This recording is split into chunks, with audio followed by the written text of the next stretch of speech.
Some say love only comes once, and for Miss Evelyn Marsh, that chance had come and gone with the prairie wind.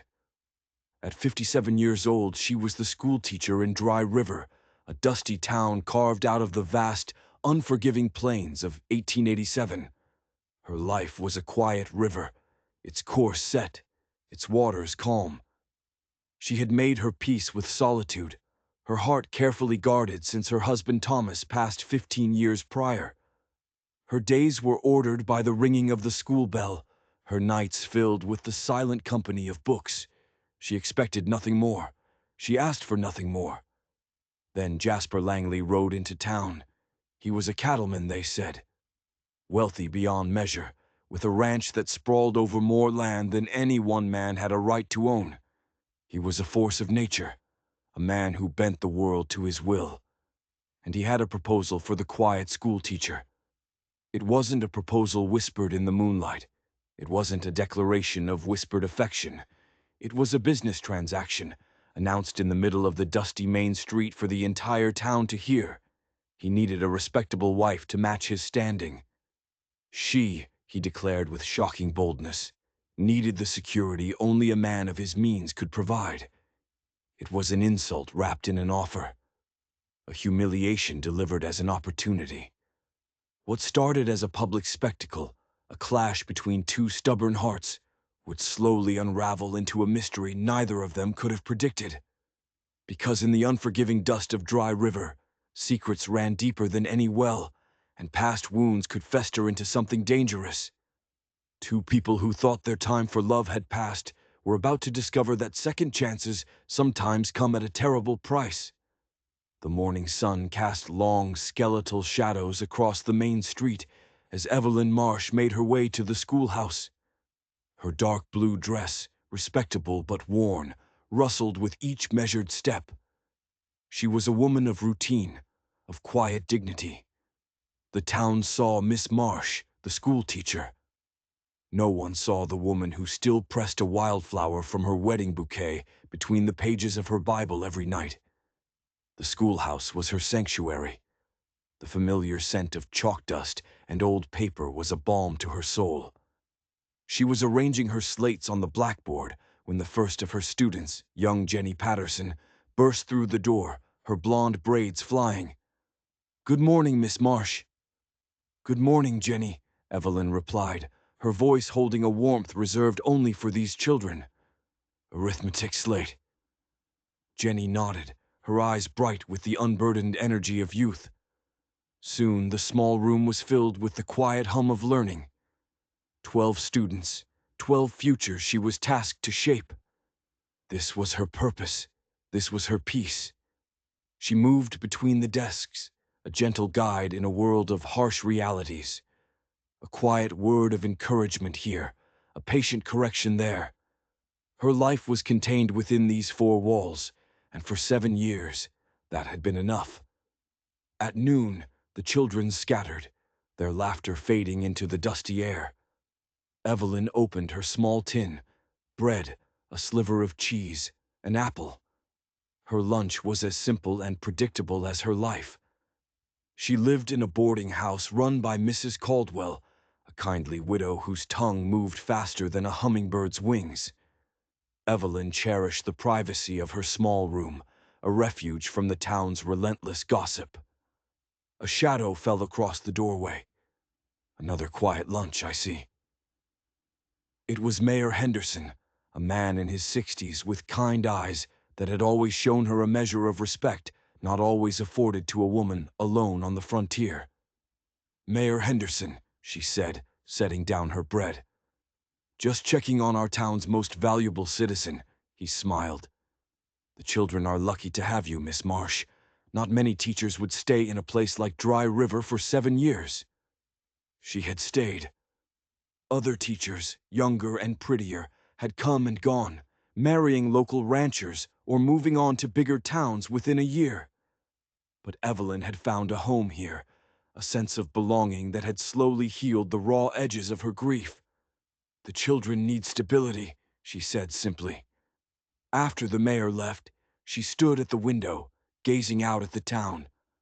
A single dusty street, a collection of wooden buildings leaning against each other for support. The general store, the saloon, the blacksmith. Beyond them, the endless prairie stretched to the horizon, a constant reminder of their isolation. Her evenings were always the same. Supper in the common room, a polite nod to Mrs. Caldwell's latest news, then the retreat to her room. Her books were her companions, the words of poets and philosophers, a substitute for the conversations she no longer had. Lately, though, the quiet had begun to feel different. Less like peace, more like loneliness. Thomas had been gone for 15 years. A fever had stolen him in the prime of his life, leaving her with only 3 years of memories. Good years, filled with shared dreams and the easy comfort of a love she thought was once in a lifetime. She still remembered his voice as he read to her in the evenings, a low, steady rumble that made her feel safe. After his death, she had come to Dry River to start over. Here she wasn't poor Mrs. Marsh, the object of pity. She was Miss Marsh, the schoolteacher, respected, independent. That independence was everything. Her own wages, her own decisions, a life of her own making. As she prepared to dismiss the children, young Billy Thompson's hand shot up. "Miss Marsh, my pa says there's a rich cattleman coming to town. Says he owns more land than anyone in the territory."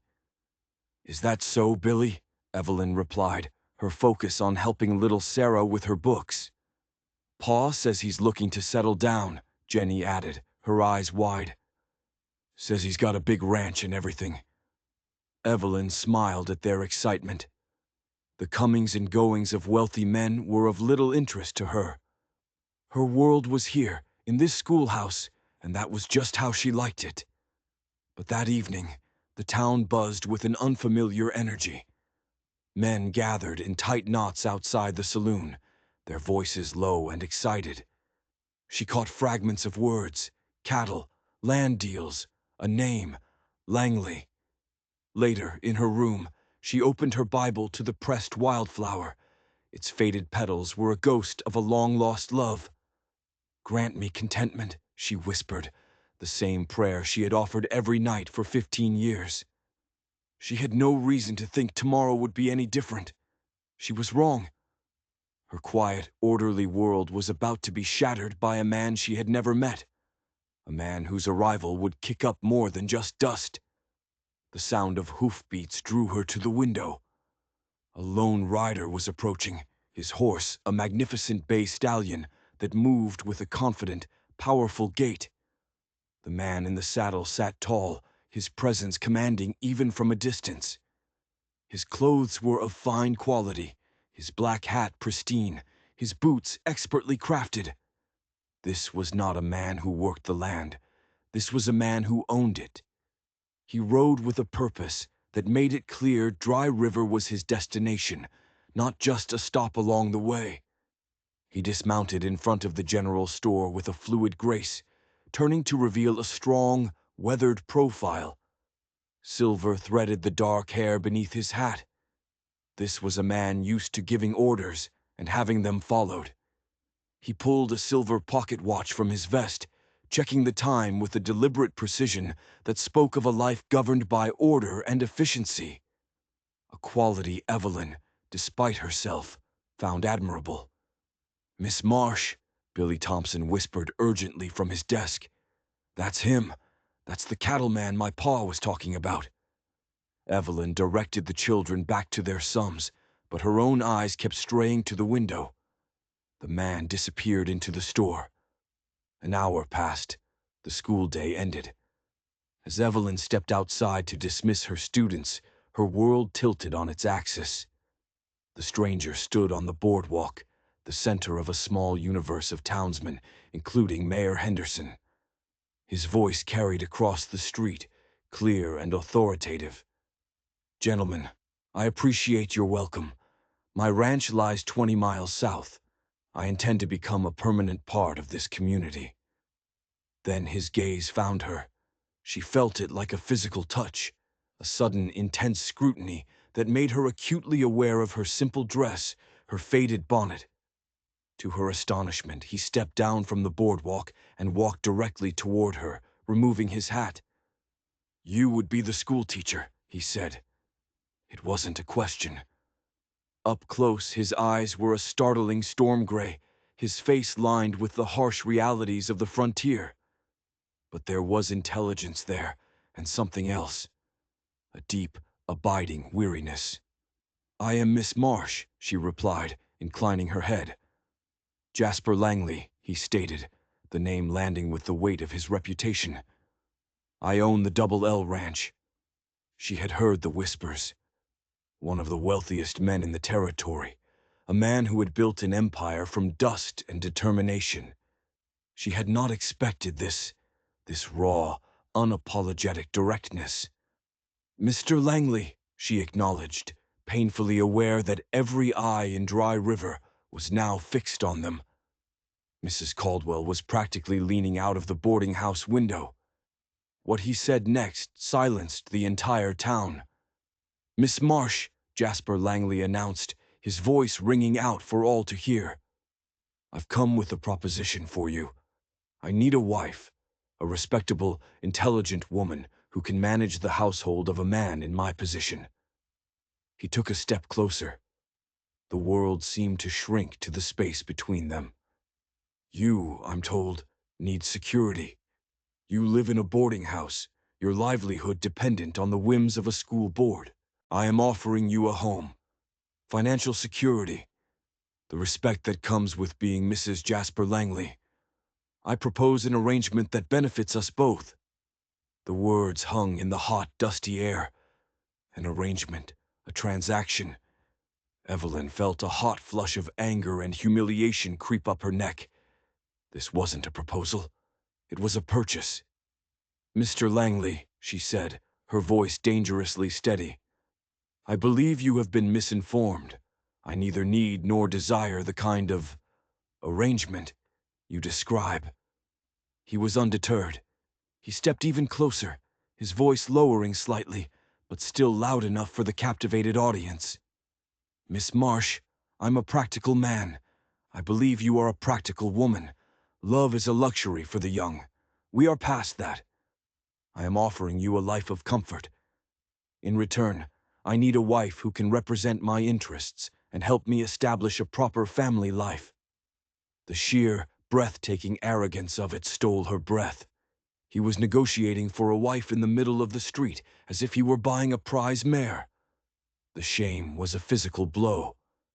"Mr. Langley," she said, her voice now as cold and sharp as a winter wind, "I am not a commodity to be bartered for your social convenience.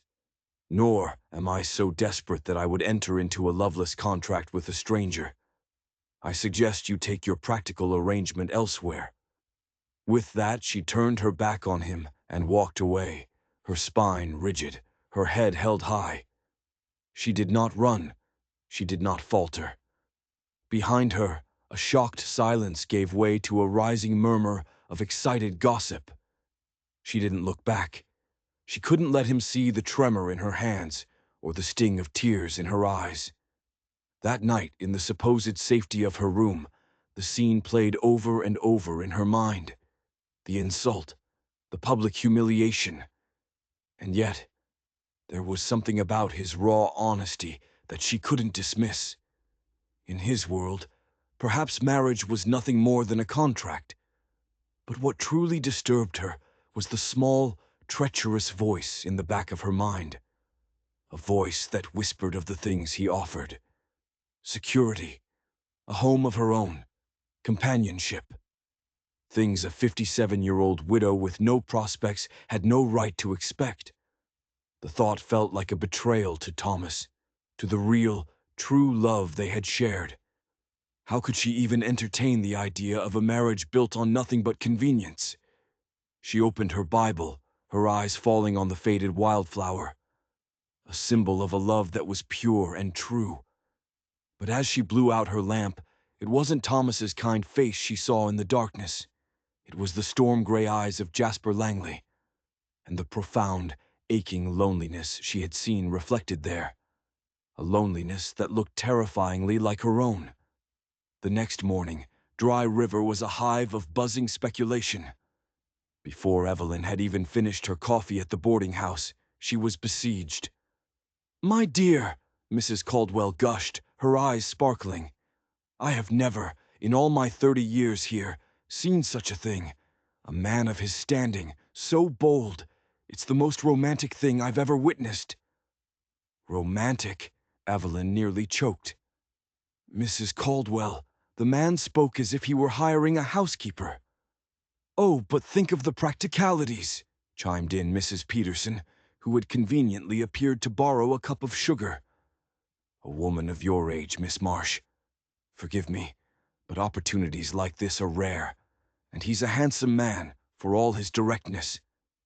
Even Mrs. Henderson, the mayor's wife, offered her gentle counsel. "Evelyn, you must follow your heart, but that man strikes me as one who knows exactly what he wants. For him to choose you, he must see something truly special." Evelyn fled to the schoolhouse, seeking refuge in the familiar rhythm of lessons. But the whispers had followed her. "Miss Marsh," asked young Jenny during geography, "are you really going to marry the rich cattleman?" "That is not an appropriate question for the classroom, Jenny," Evelyn said firmly, but she could feel the weight of 12 pairs of curious eyes. At the noon recess, he appeared again. Jasper Langley dismounted and stood for a long moment by the schoolhouse fence, as if gathering his thoughts. When he knocked on the door, Evelyn's first instinct was to ignore it, but her deeply ingrained sense of propriety won out.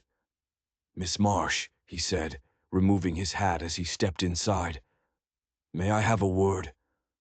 I believe I made my position perfectly clear yesterday, Mr. Langley." She remained behind her desk, a flimsy fortress against his overwhelming presence. "You did," he acknowledged, "and I admit my approach was lacking in grace. I'm not a man accustomed to such matters." The apology, however slight, surprised her. She had expected him to press his case, not concede a fault. "The truth is, Miss Marsh," he continued, turning the brim of his hat in his large, capable hands, "I've spent my life dealing with cattle, not courtship. I handled it poorly. I was hoping you might allow me to begin again." Before she could form a response, the children came tumbling back in from their break, their eyes widening at the sight of the tall stranger. And then something shifted. Instead of leaving, Jasper stayed. He watched, with what appeared to be genuine interest, as she conducted the afternoon lessons. When young Timothy stumbled over a difficult word in his reader, Jasper stepped forward. "May I?" he asked quietly. At Evelyn's nod, he knelt beside the boy's desk. His large frame seemed to fold around the small child. "You know, son," he said, his voice gentler than she'd ever heard it, "I wasn't much good at reading at your age either.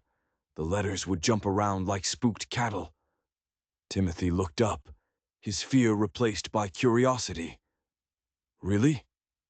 "Really," Jasper affirmed. "But my mother taught me a trick. Look at each word like it's a brand. See the shape of it. Take your time. Soon you'll recognize it from a mile away." The boy tried again, slowly, and managed to read the entire sentence. A triumphant smile spread across his face, a smile that was mirrored in Jasper's eyes. After the children left, they were alone again. The image of this powerful man kneeling to help a struggling child had unsettled her. It didn't fit the picture of the cold, calculating businessman. "That was a kind thing to do," she said, gathering her books. "I like children," he replied simply. "They're honest. They don't pretend to be something they're not." The words seemed to carry a hidden weight. "Not like most adults." He paused. "But not you, Miss Marsh. Yesterday, you told me exactly what you thought, right in front of the whole town. I respect that." As he turned to leave, he reached into his coat and pulled out a small object wrapped in cloth. "I made this for the boy, Timothy. Thought he could use some encouragement." He unwrapped a small wooden horse, carved with breathtaking skill. The mane seemed to flow. The muscles in its legs were perfectly defined. It was a work of art, a thing of simple beauty. "You carved this?" she asked, stunned. "I whittle in the evenings," he said, a faint hint of embarrassment in his voice. "Keeps my hands busy, quiets the mind." A cattle baron who spent his nights carving toys for children. The contradiction was jarring. This man was a puzzle, and Evelyn was beginning to realize she had only seen one small piece. "Timothy will treasure this," she said, her voice soft. "Miss Marsh," he said from the doorway, "I know I handled things badly, but I hope you'll consider giving me a chance to make my case again, properly, this time." He rode away, leaving her standing in the silent schoolhouse, the small wooden horse resting in the palm of her hand. It felt warm, imbued with a care and patience that his public proposal had utterly lacked. That night she sat with her Bible, but her eyes weren't on the faded wildflower. They were on the carved horse sitting on her nightstand. The man who had made it was not the man she had judged him to be. His proposal was still an insult, a cold calculation. But what if it wasn't? What if it was just the clumsy, desperate attempt of a lonely man who had forgotten how to ask for what he truly needed? And what did it say about her that, for the first time in 15 years, she was starting to wonder? 3 days of silence passed. The town watched. They whispered. Evelyn kept to her routine, a mask of calm composure, hiding the storm of confusion within her. Then he appeared at the schoolhouse again. This time he waited until the last child had gone home. He didn't approach the door, but called out to her from the yard. "Miss Marsh, might I have a moment?" When she stepped outside, he was standing by his horse, hat in hand. The commanding certainty was gone, replaced by an expression that was almost hesitant. "I've been thinking," he began, his gaze fixed on some distant point on the horizon. "I've been going about this all wrong. A woman of your character, you deserve more than a business proposition." She waited, her arms crossed, her heart beating a little faster than she would have liked. "What exactly are you proposing now, Mr. Langley?" He finally met her eyes. "A proper courtship," he said simply. "Or as proper as we can make it. I'd like the opportunity to get to know you, Evelyn Marsh, and for you to get to know me, the real me, my faults as well as well, whatever qualities I might have." The sincerity in his voice was undeniable. This was not the cattle baron making a deal. This was a man asking for a chance. "And what would this courtship entail?" she asked, testing him. "Dinner, to start, at the mayor's house. Mrs. Henderson has agreed to chaperone, just a chance for 2 adults to talk. Honestly, about what we might want from the rest of our lives." She found herself considering it. Truly considering it. This man was a chameleon, showing her different sides of himself, each one more unexpected than the last. "Very well," she said, her own voice surprising her. "But I have conditions." "Name them." "This is not an acceptance of your marriage proposal," she stated firmly. "It is merely an agreement to become acquainted, and if at any point I decide we are not suited, you will accept my decision with grace." "Agreed," he said without a flicker of hesitation. "Tomorrow evening, then, 7 o'clock." The next evening, Evelyn found herself taking extra care with her appearance. She chose a deep green wool dress she hadn't worn in years. She arranged her hair with an attention to detail that felt both foolish and thrilling. "It's just dinner," she told herself. But the nervous flutter in her stomach told a different story. Jasper arrived precisely at 7, dressed in a dark suit that made him look less like a rugged cattleman and more like a gentleman of substance. "Miss Marsh," he said with a slight, respectful bow. "You look lovely." The compliment was so direct, so sincere, It brought a warmth to her cheeks she hadn't felt in a very long time. Dinner was a carefully orchestrated affair, with Mayor and Mrs. Henderson steering the conversation through safe, polite topics. But as the evening wore on, Jasper began to open up. "I wasn't always a cattleman," he said, in response to a question from Evelyn. "Started as a blacksmith's apprentice in Missouri. Learned I was good with my hands, but not at taking orders." "What changed?" she asked, genuinely curious. His fork stilled. A shadow passed over his features. "My first wife, Margaret," he said quietly. "She died in the cholera epidemic of '68. We'd only been married 2 years. She was the one who dreamed of going west after she was gone. I figured I owed it to her memory to make the journey." The confession hung in the air. Suddenly, he wasn't Jasper Langley, the wealthy cattle baron. He was a widower, a man who, like her, knew the sharp, sudden pain of loss. "I'm sorry," she said softly. 2 years is not nearly long enough." "No," he agreed, his storm-gray eyes meeting hers across the table. "But it's long enough to know what you're missing. What about you, Miss Marsh? I was told you were widowed." Talking about Thomas with this man felt strange, almost like a betrayal. Yet she found herself wanting to share. "My husband, Thomas, was a teacher, like me.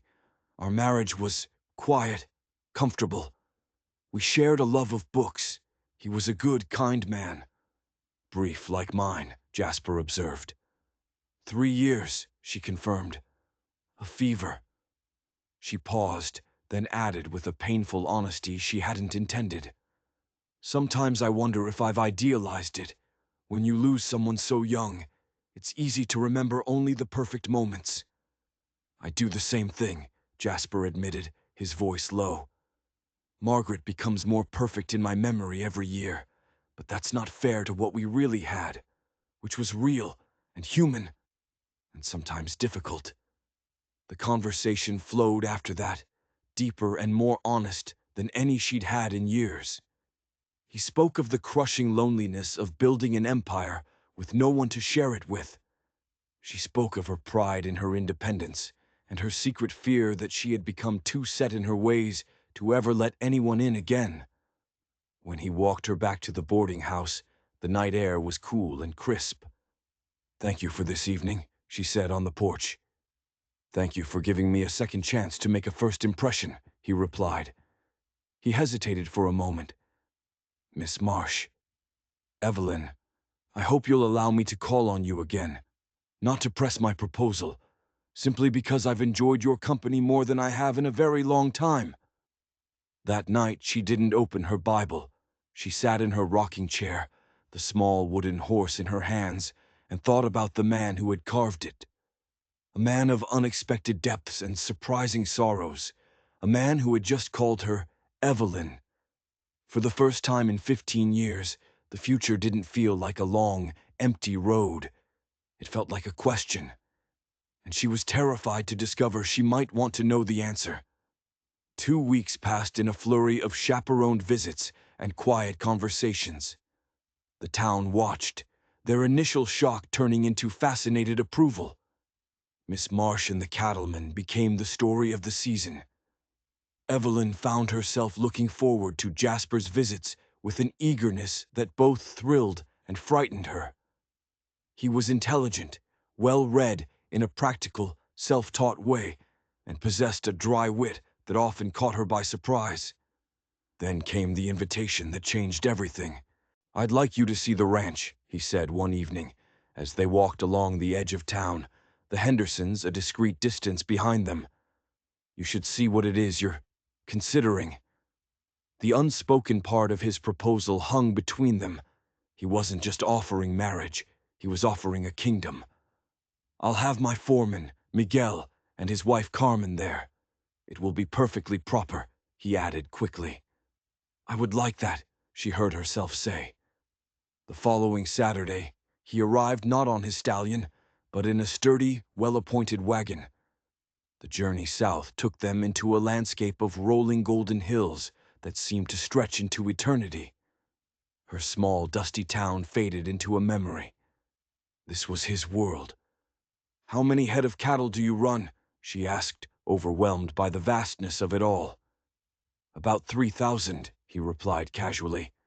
"Started with 50 head and a patch of land no one wanted. Took 15 years to build this." As they crested a final hill, she saw it. The Double L Ranch. It wasn't just a house, it was a compound. A magnificent two-story timber home stood as the centerpiece, with a wide porch overlooking the entire valley. Surrounding it were barns, corrals, and bunkhouses, all laid out with a meticulous efficiency. It was breathtaking. "It's magnificent," she whispered. A flicker of pride, deep and genuine, lit up his face. He helped her down from the wagon, his hands lingering at her waist for just a moment longer than necessary. A jolt of warmth shot through her, a feeling so foreign and so long forgotten it almost made her gasp. A man with graying temples and intelligent dark eyes greeted them. "Miguel, this is Miss Marsh," Jasper said. "Miguel is my foreman. He's the one who really runs this place." "Señorita Marsh," Miguel said with a warm smile and a respectful bow. "It is an honor. The boss has spoken of you often." "Has he indeed?" Evelyn shot a playful glance at Jasper, who had the grace to look slightly embarrassed. As they toured the ranch, she was struck by the deep respect Jasper's men had for him. They tipped their hats, but their greetings were familiar and warm. He knew their names, asked after their families. He wasn't a tyrant, he was a leader. "You treat your men well," she observed.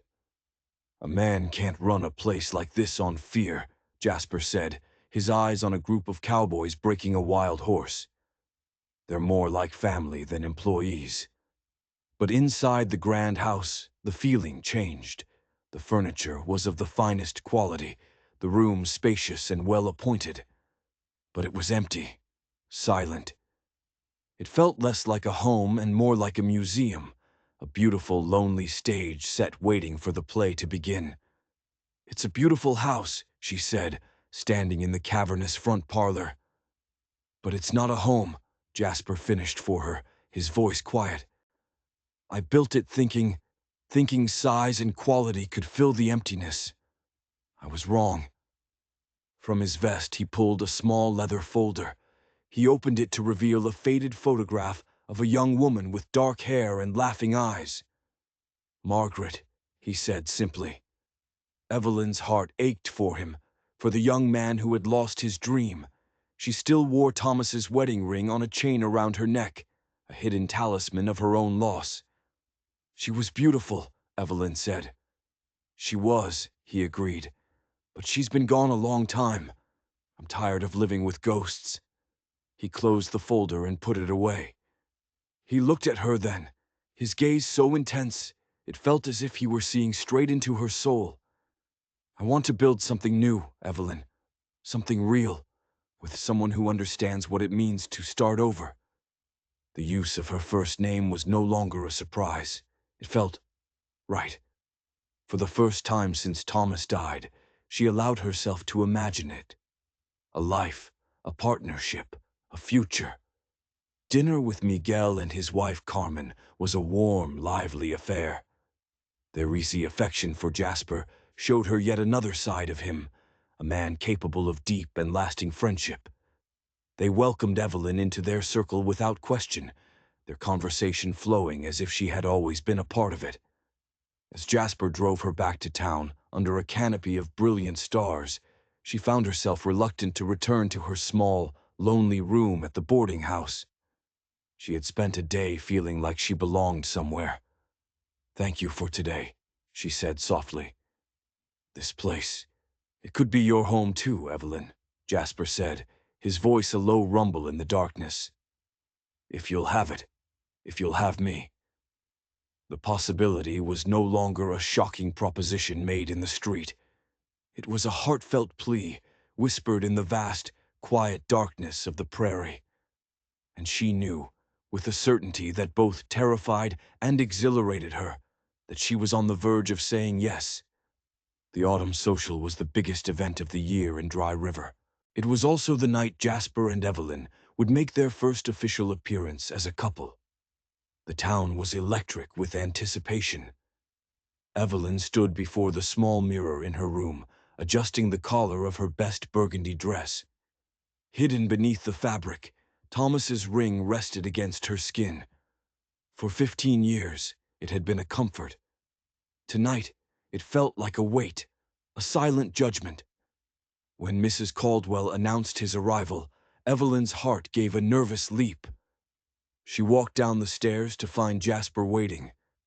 When he turned and saw her, the look on his face, a mixture of awe and pure, unadulterated pleasure, made her feel beautiful for the first time in a decade and a half. "Evelyn," he said, his voice thick with emotion, "you are a vision." The community hall was a swirl of music, laughter, and prying eyes. Every conversation seemed to pause as they entered. Every head turned. "Let them look," Jasper murmured, tucking her arm securely in his. "We have nothing to be ashamed of." They danced. It was clumsy at first. She hadn't danced in so long, but he held her firmly, confidently, guiding her until their steps fell into a comfortable rhythm. As they moved together, surrounded by the warmth and light of the hall, the last of her reservations melted away. This felt real. This felt right. Later, they stepped outside for a breath of cool night air. The music drifted from the hall, a soft, sweet melody. "Evelyn," Jasper said, his voice suddenly serious, "there's something I need to tell you, before this goes any further." A knot of apprehension tightened in her stomach. "What is it?" He stared up at the star-dusted sky, gathering his words. "I told you Margaret died. That's true, but I didn't tell you the whole truth about our marriage." She waited, her breath held tight in her chest. "It wasn't perfect," he said, the words heavy with old pain. "We were young. We cared for each other, but we were drifting apart. I was working all the time, trying to build something. She felt neglected. We had started to talk about whether we'd made a mistake." The confession shocked her. She had imagined his first marriage as a perfect, tragic love story. This was something far more complicated, far more real. "Why are you telling me this now?" she asked softly. "Because I won't build a future with you on a foundation of lies or illusions," he said, turning to face her, his eyes blazing with intensity. "My marriage to Margaret taught me that love isn't always enough. I want more with you. I want honesty. I want a real partnership, with eyes wide open." His honesty was a gift, a sign of the deepest respect. It gave her the courage to offer her own truth. "My marriage to Thomas," she began, her voice barely a whisper. "It wasn't a fairy tale either. We were happy, but we were young. Sometimes I wonder if what we had was true compatibility, or just the easy comfort of inexperience." The admission felt like lifting a stone from her heart she hadn't even known she was carrying. They stood in the quiet darkness, two people scarred by the past, daring to hope for a future. They returned to the hall, and as the band struck up a slow waltz, he held out his hand. She took it without hesitation. As he pulled her close, she rested her head against his shoulder and closed her eyes. The whispers of the town faded away. The ghosts of the past grew silent. All that mattered was the steady beat of his heart against her ear and the strong, safe circle of his arms. The wedding ring on its chain felt different now. Not a weight, but a memory. A part of the journey that had, against all odds, led her here. To him. She was ready to let go. She was ready to say yes. But the night held one more secret. A secret that was about to blow their fragile new world apart. The morning after the social, Evelyn awoke with a sense of peace she hadn't felt in years. She was humming as she dressed for the day, the melody of the waltz still playing in her head. Her quiet, orderly life was about to change, and for the first time, she wasn't afraid. An urgent knock shattered the morning calm. "Miss Marsh!" Mrs. Caldwell's voice was tight with alarm. "There's a man here to see you. A stranger. He looks like trouble." A cold dread washed over Evelyn. In the boarding house parlor, a man was waiting. He was thin and sharp-featured, dressed in an expensive suit that seemed out of place in dusty Dry River. His small, dark eyes darted around the room, assessing, calculating. "Miss Marsh," he said, rising. His smile was a predatory slash of white teeth. "My name is Howard Blackwood. I believe we have a mutual acquaintance, Mr. Jasper Langley." "I don't understand, Mr. Blackwood. What business is that of yours?" "Oh, it is very much my business," Blackwood said, his smile widening. "You see, I am in the process of legally challenging Mr. Langley's claim to the land his precious Double L ranch sits on." The floor seemed to drop out from under her. "What are you talking about?" He laid a sheaf of legal documents on the table. "These papers, Miss Marsh, prove that the original territorial grant for that land was never properly transferred.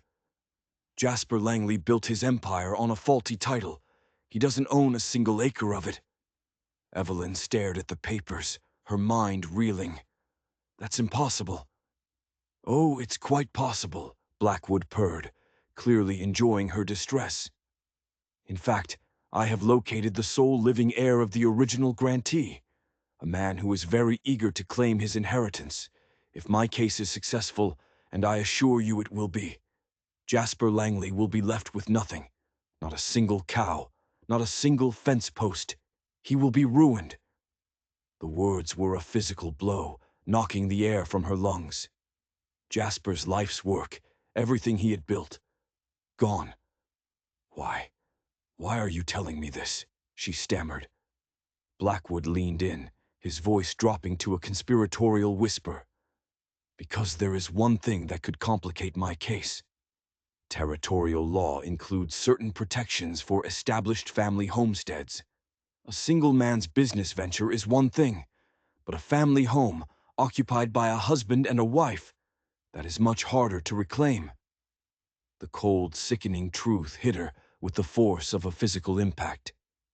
"You see it now, don't you?" Blackwood said, observing her with satisfaction. "Mr. Langley doesn't need a wife for companionship. He needs a wife for legal protection. Marriage to a respectable woman like yourself, the town school teacher. It would be his last, best defense against financial ruin." Her mind flashed back through the last few weeks. The public proposal, his sudden change of heart, the talk of building a home, the carving of the horse, the confession about his first wife. Was it all a lie? A carefully constructed performance designed to lure her into a marriage of convenience? A marriage designed to save his skin? "I'm not suggesting anything, Miss Marsh," Blackwood said, gathering his papers. "I'm telling you as a fact. Mr. Langley has been aware of my investigation for months. His sudden interest in matrimony is no coincidence. I simply thought a woman of your intelligence deserved to know if she was being courted for love or for land." He left her there, in the silent parlor, the world crumbling around her. The gentle, caring man she had danced with last night, the man she was ready to give her heart to, was a fraud, a manipulator. He hadn't seen a partner in her. He had seen a pawn. She moved through the school day in a numb haze. The children's voices were a distant buzz. The chalk felt like lead in her hand. Late that afternoon, she saw him riding toward the schoolhouse. Her heart, which just this morning had leaped at the thought of him, now clenched into a tight, painful knot of betrayal. He entered the classroom, his face lit with the warm smile that she now knew was a lie. "Evelyn, about last night." "I know about Howard Blackwood," she said, her voice flat and dead. The smile vanished from his face. The warmth in his eyes was replaced by a look of sheer, trapped panic. And in that moment, she knew. Blackwood had been telling the truth. "Evelyn, I can explain." "Can you?" she asked, her voice rising with a grief so profound it felt like it would tear her in two. "Can you explain why you never told me your entire life was on the verge of collapse? Why you let me believe? Why you made me feel?" She couldn't finish.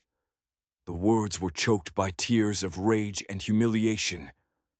"You're a practical man, Mr. Langley," she said, her voice dripping with ice.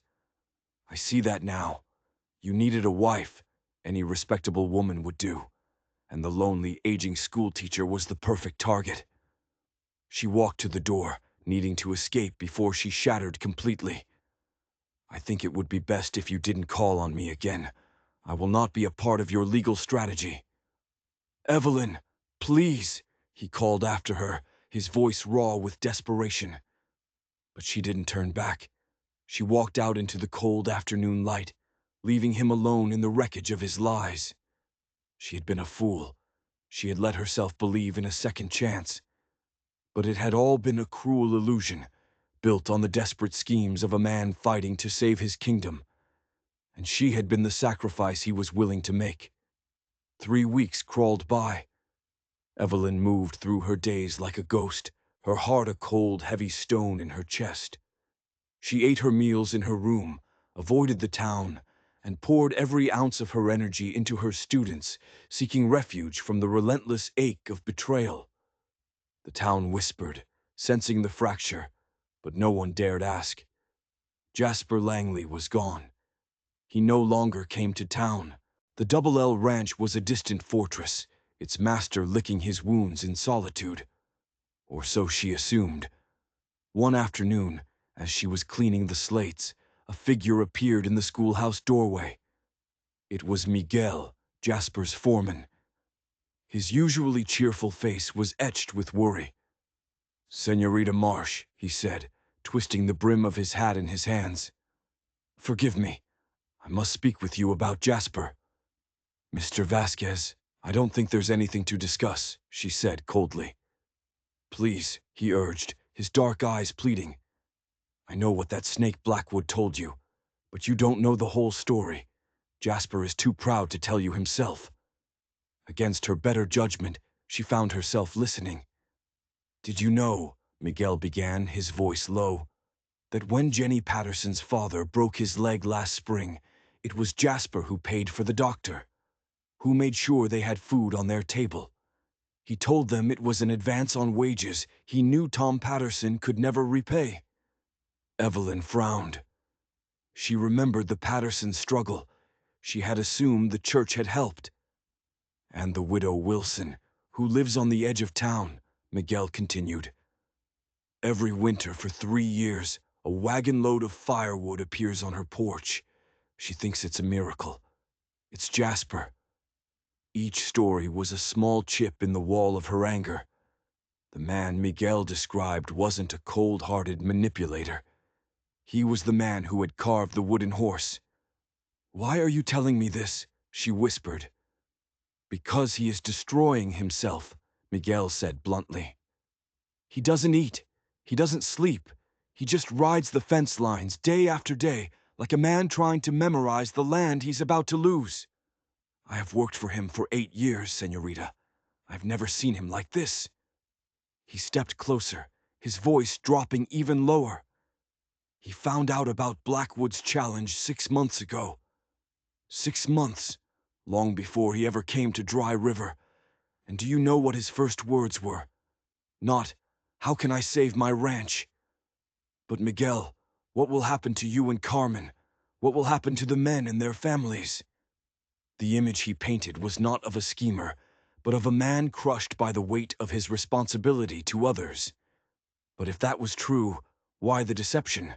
Why hadn't he told her? "There is something else," Miguel said, reaching into his coat. He pulled out a folded, yellowed piece of paper and laid it on her desk. "I found this when he asked me to help him sort his papers. He was preparing for the worst." Evelyn stared at the envelope. Her breath caught in her throat. She recognized the handwriting instantly. It was from Thomas. The inscription read, "For my beloved Evelyn, to be opened only in the event of my death." With trembling fingers, she unfolded the letter. "My dearest Evelyn," the letter began, "if you are reading this, then I am gone. I cannot bear to leave you, but I cannot bear the thought of you spending your life in mourning. You have so much love left to give. Do not let my memory be a cage. If you find another who can make you happy, my love, you have my blessing. Do not let loving again feel like a betrayal. It is my greatest wish for you to live a full and joyous life. Yours always, Thomas." Tears streamed down her face, blurring the precious, long-lost words. For 15 years she had held on to her grief as a monument to their love, believing it was what he would have wanted. And all that time, he had wanted her to be free. How did Jasper get this?" she asked through her sobs. "The lawyer who settled your husband's estate was an old friend of his from Missouri," Miguel explained gently. "When that lawyer died, this letter was found in his files. It was sent to Jasper, who recognized your name. But why didn't he give it to me?" "Because he is a fool," Miguel said with a sad smile. "He was afraid you would think it was another manipulation, another trick to win you over. He was waiting. He wanted you to accept him for himself before he gave you this." The truth was a dizzying, painful revelation. He had held this, the key to unlocking her heart from the past, and had chosen not to use it. He had tried to win her honestly. "There is one more thing you must know," Miguel said, his expression grim. "The legal fight. Yes, being married would help his case. But his lawyer told him, it will not save him. Blackwood's claim is strong. Jasper knows his chances are slim, wife or no wife." "Then why?" Evelyn whispered, her world reforming around this new, shattering truth. "Why go through with the proposal?" "Because he loves you," Miguel said simply.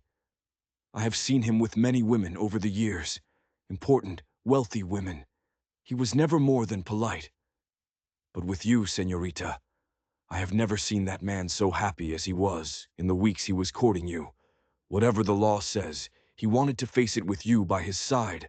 The hearing was next week." Miguel's words echoed in the silent schoolhouse long after he was gone. Jasper would lose everything, and he was facing it alone. She looked from Thomas's letter to the small wooden horse on her desk. She had been so blinded by her own hurt, she had refused to see the truth. He wasn't a villain. He was a desperate man, flawed and proud, who had made a terrible mistake. A mistake born not of greed, but of a fear of losing everything he had ever cared about, including her. She had a choice. She could let him face the storm alone, clinging to her wounded pride. Or she could do what Thomas, in his final act of love, had urged her to do. She could choose to fight for a new happiness. The territorial courthouse in Cheyenne was a monument of cold stone and colder justice. Evelyn had never felt so small, so out of place. She had traveled 2 days by stagecoach, telling no one where she was going. This was a journey she had to make alone. The courtroom was packed.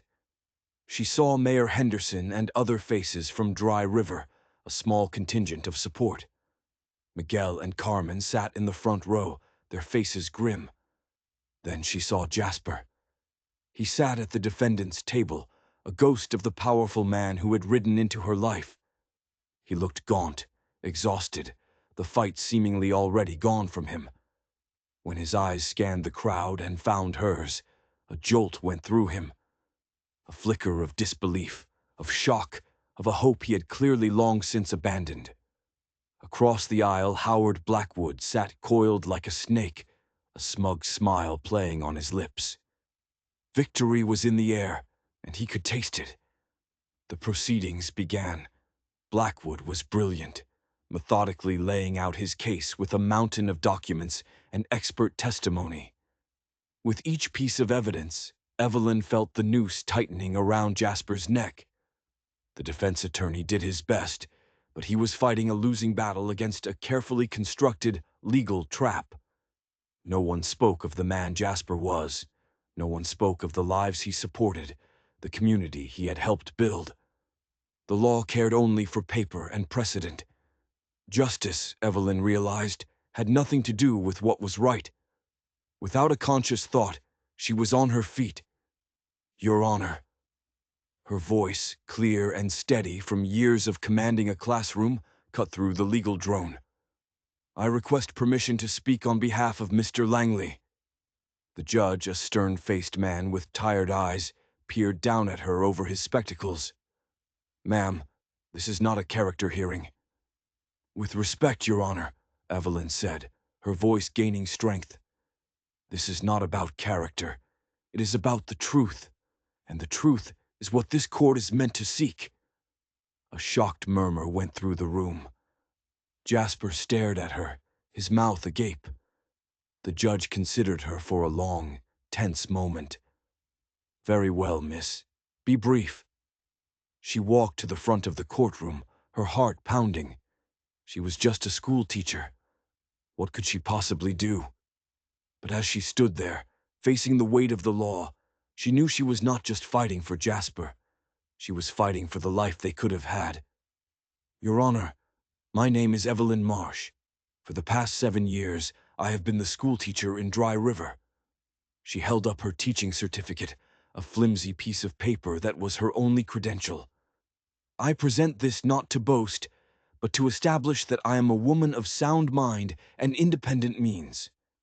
What I say today, I say not from foolish sentiment, but from a clear-eyed understanding of the facts." She took a deep breath and looked directly at Jasper.